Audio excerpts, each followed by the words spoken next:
Doctor Daniel, tiene usted la palabra por ser usted que presentó primero la petición de observaciones.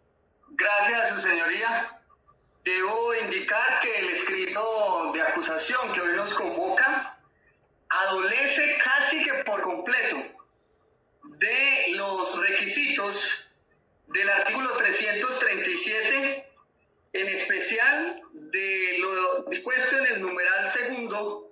que obliga a la Fiscalía a exponer en su escrito una relación clara y sucinta de los hechos jurídicamente relevantes en un lenguaje comprensible. Observamos allí que el lenguaje comprensible ni siquiera se da a la hora de hacer la escogencia o denominación de las conductas objeto de acusación, en tanto que encontraremos cómo, por ejemplo, se está disfrazando una conducta que estaría encajando en abigeato, pero para hacerlo de manera más gravosa se está denominando como hurto calificado y agravado. Nótese cómo se menciona por parte de la Fiscalía que en el año 2015 un señor vio que le faltaban 2 bueyes en su finca y que después 2 personas le indicaron que escucharon decir que un señor llamado Francisco Sierra, nombre que no corresponde a ninguno de los procesados, dijo en una borrachera quién le había hurtado, que él se había hurtado los bueyes. Pero nótese cómo por tipicidad estricta y principio de legalidad, al tratarse de 12 movientes, la conducta imputada debió haber sido el abigeato. Lo que se esperaba se hiciera en calidad de ajuste en el escrito de acusación, pero no hubo tal adición al escrito, al menos no un traslado al respecto. Pero eso no es realmente lo relevante frente a la carencia de los requisitos, sino que la Fiscalía en su escrito de acusación no nos dice cuál fue el supuesto rol que cumplió mi defendido frente al hurto de esos 2 bueyes. Es decir, que frente a la relación clara y sucinta de hechos jurídicamente relevantes no se indica si fue que mi cliente fue que pastoreó los bueyes, si es que dañó la cerca al dueño de esos animales, si fue que se metió a la finca a robárselos, si fue que se comió los bueyes, si fue que los vendió, si dio la orden de hurtarlos. Esos datos que son jurídicamente relevantes brillan por su ausencia en el escrito de acusación. Al respecto, se suma también lo que tiene que ver con la conducta de extorsión agravada consumada al señor alcalde Miguel Aguilera. Frente a este evento que hace parte del escrito de acusación, manifiesta la representante de la Fiscalía en su escrito que este ciudadano Aguilera Reyes, en calidad de alcalde de Venecia, Cundinamarca, le pagó a una femenina, esposa de un conductor de bus, la suma de 500.000 pesos por concepto de una extorsión, lo que configuraría eventualmente ese delito. Pero en el escrito de acusación la Fiscalía no me indica cuál fue el rol que puntualmente cumplió José en la comisión de esa conducta. Fue el que dio la orden de dar ese dinero, fue el que recibió los 500.000 pesos, se los gastó él los 500.000, le ordenó a la víctima que los pagara. Esos datos brillan por su ausencia en el escrito, siendo hechos jurídicamente relevantes que debieran estar allí en este memorial. Misma carencia de requisitos mínimos para una formulación de acusación se da cuando también vinculan a mi cliente a través de ese escrito por el delito de extorsión agravada consumada a Sandra Padua Parra. Manifiesta la Fiscalía en su escrito que esta señora Sandra Padua entregó unas facturas por un valor de 15 millones de pesos a una femenina en una vereda por concepto de extorsión, lo que configuraría el delito. Pero ¿y qué? O sea, ¿qué tiene que ver mi cliente con ese evento? Dio la orden de entregar las facturas, recibió las facturas, se las pagaron a él, fueron endosadas por él, le ordenó a la víctima que las entregara. Lo máximo que ha dicho la Fiscalía en su escrito de acusación es que mi cliente es de ese municipio, de Venecia, Cundinamarca, que es el mismo municipio donde vive la señora Sandra, y que pues era el único ser en el mundo que conocía que había facturas de Sandra Padua sin pagar. Ahí surge la pregunta, ¿es en serio? O sea, son facturas de suministro de papelería a la alcaldía. En esa población debe haber un tesorero, un almacenista, unos secretarios, la papelería que se compró y que generó las facturas, pues tuvo que haber entrado en algún momento a la alcaldía, no creo que sea en cada cerrada de noche. Es decir, esa situación es la que se echa de menos en el escrito de acusación. Algo que realmente evidencia que mi representado, no se dio, era la única persona que dio cuenta en la conocimiento, señora juez, para que su decisión pueda tener el contexto de lo ocurrido. Estamos en un escrito de acusación de nivel de justicia especializada donde se está radicando un escrito por una extorsión de entregar unas facturas y ni siquiera se indicó si al menos a alguien le pagaron el equivalente a ese título de valor. Pero nótese cómo también en el escrito de acusación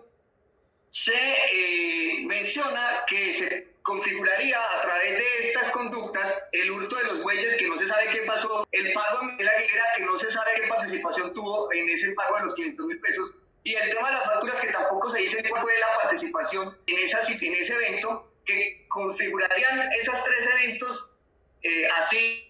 externos, un concierto para delinquir agravado. Pero el escrito de acusación no nos dice cuándo se concertó mi cliente con los supuestos integrantes de la banda, dónde y cuándo se reunía mi cliente con la presunta banda, cuánto ganaba mi cliente por su labor en la organización delictiva, o es que era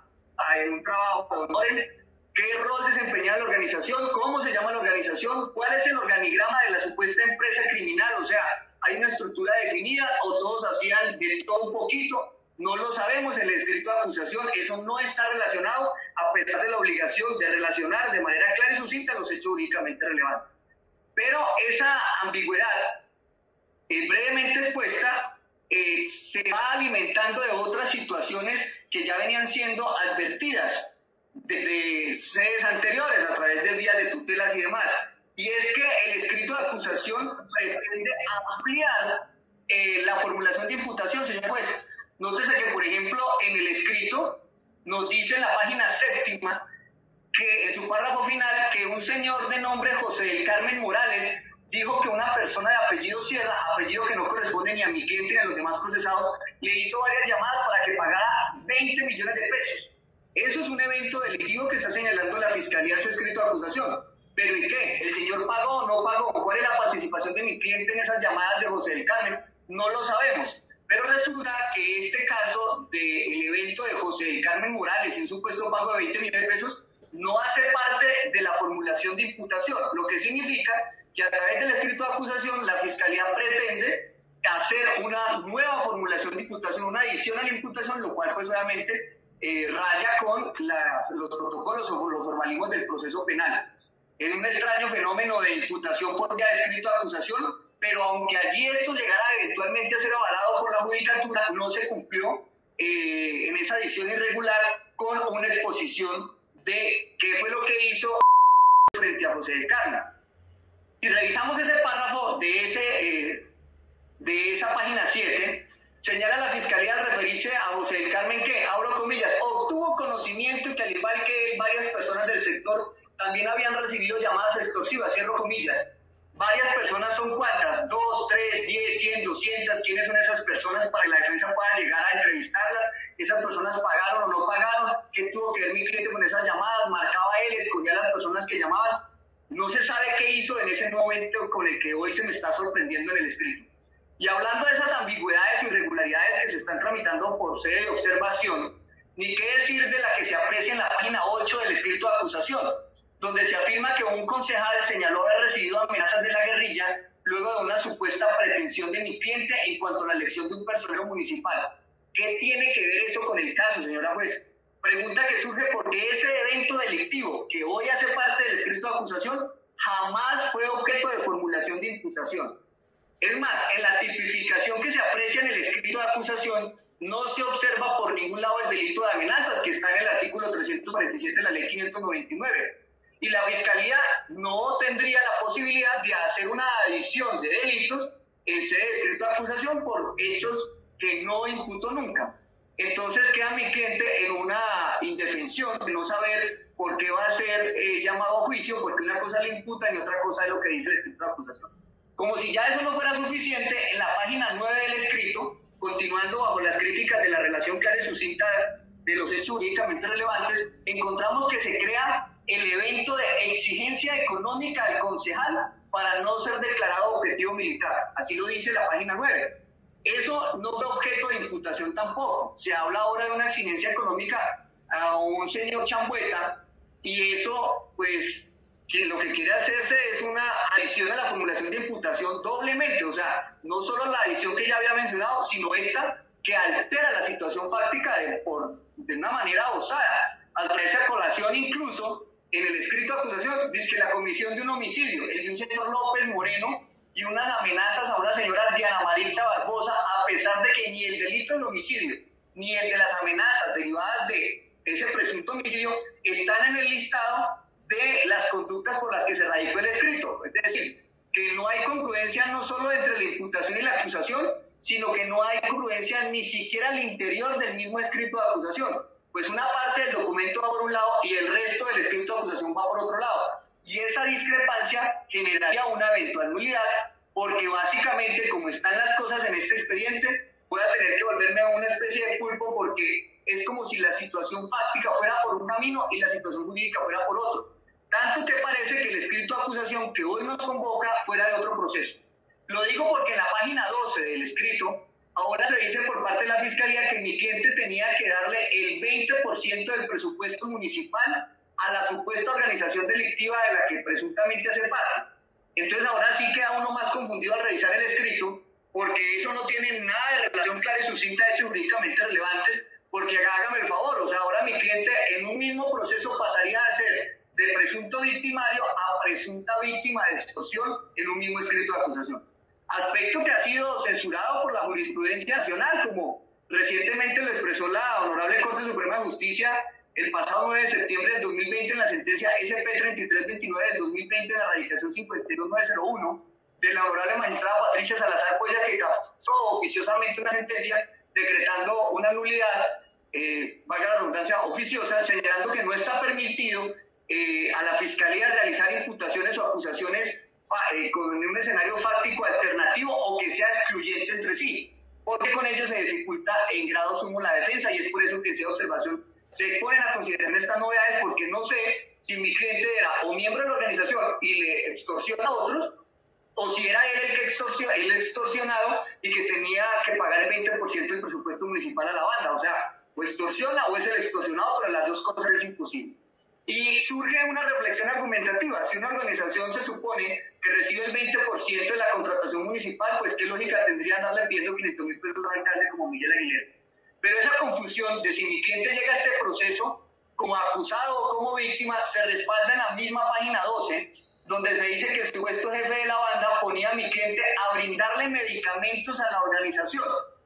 Por lo que, repito, sigue una indefensión generada de este escrito de acusación, una indefensión total de no saber para dónde vamos en este juicio oral que arranca con esta etapa de conocimiento, porque eso me suena a que mi cliente era víctima de extorsión al tener que pagar el 20%, pero si entendí mal y ese era su rol, y tirárselas hasta de boticario, al menos debe indicarse como hecho jurídicamente relevante en el escrito de acusación qué tipo de medicamentos era, qué cantidades, porque ni siquiera se ha expresado un hecho supremamente relevante, como lo es, si por ejemplo el supuesto jefe de la organización, que al parecer recibía los medicamentos, tiene alguna patología, alguna situación de morbidad, algo que me permite iniciar con ello unas verificaciones de si, por ejemplo, los supuestos medicamentos es algo que se vende o no con fórmula médica, si se consigue en el municipio de Venecia,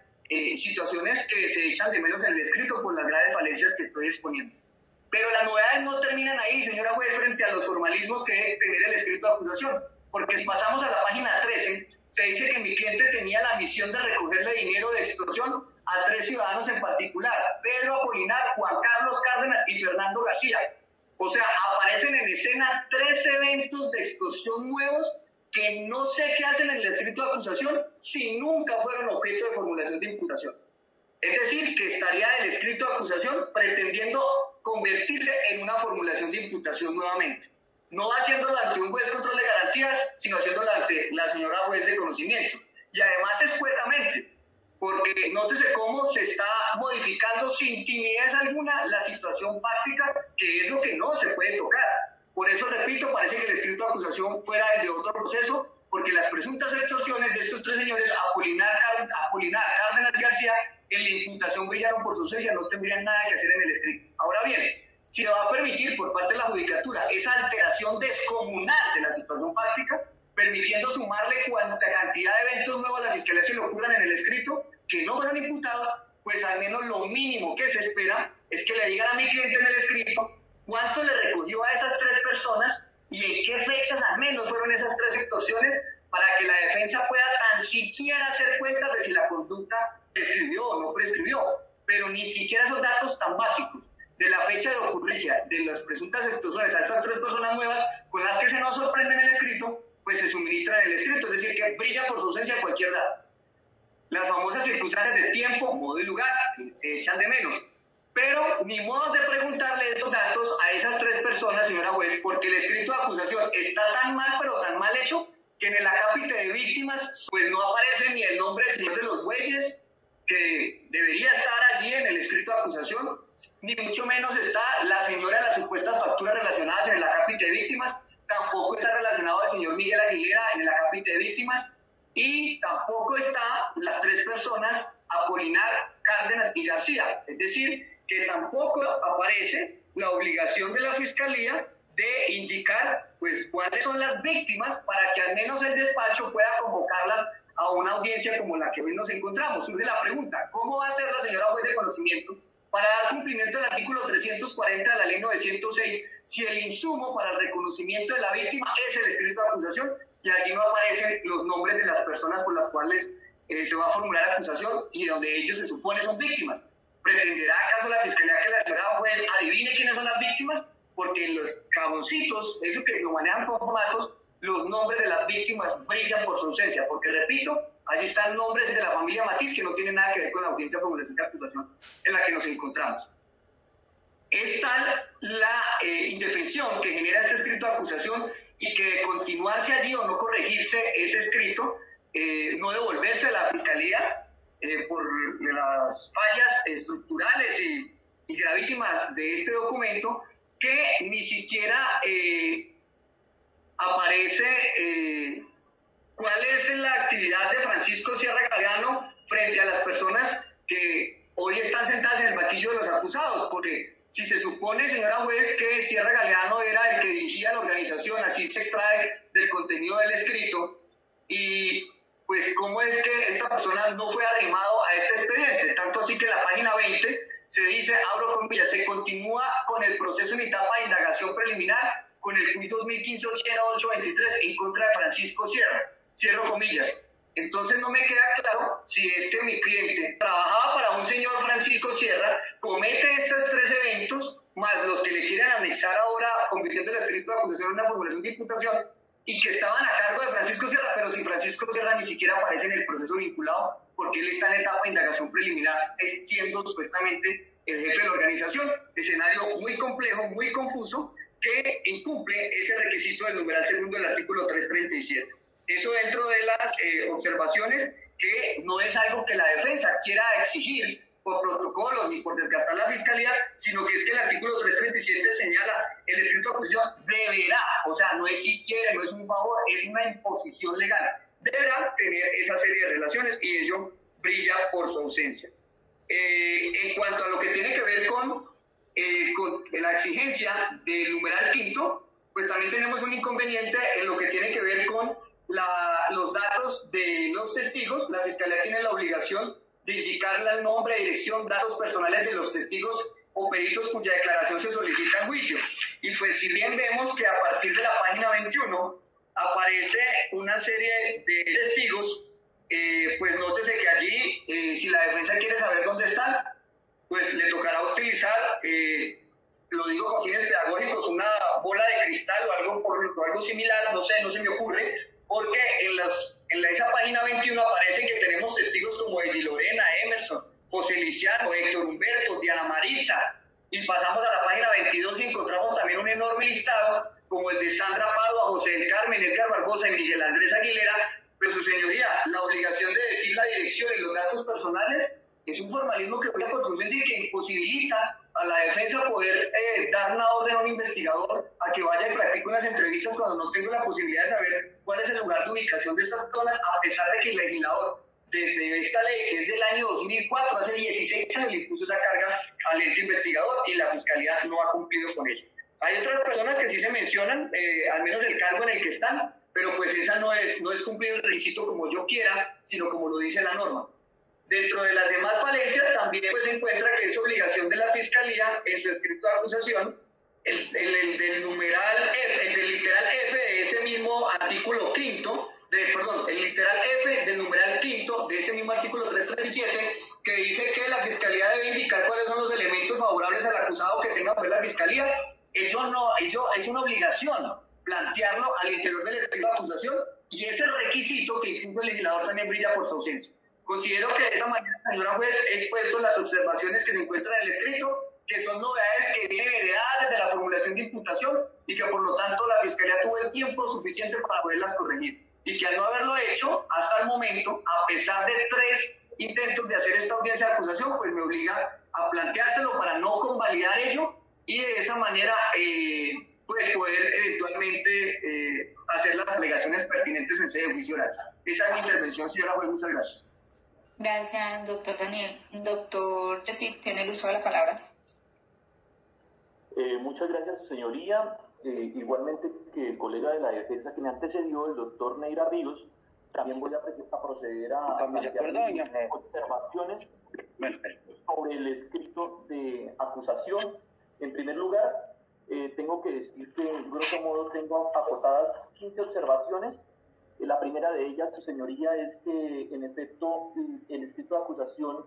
al igual que lo planteó el doctor Neira Ríos, es básicamente una convalidación o una subsanación de lo que la mal llamada imputación. Y esto en específico, mi primera observación es esa, es que el escrito de acusación, página 20, allí se intentó como arreglar el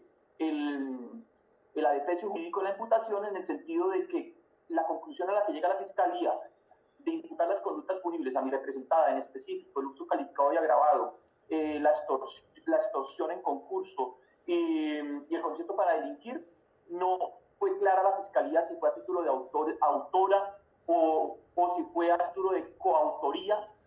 o si hubo una participación, ni menos en la modalidad, si fue tentada o consumada. Hay una gran indeterminación, vaguedad e indefinición que no permite a la defensa, en este caso, activarse vía iniciación de una investigación para verificar su no participación. Y su señoría, básicamente, también coincido con el doctor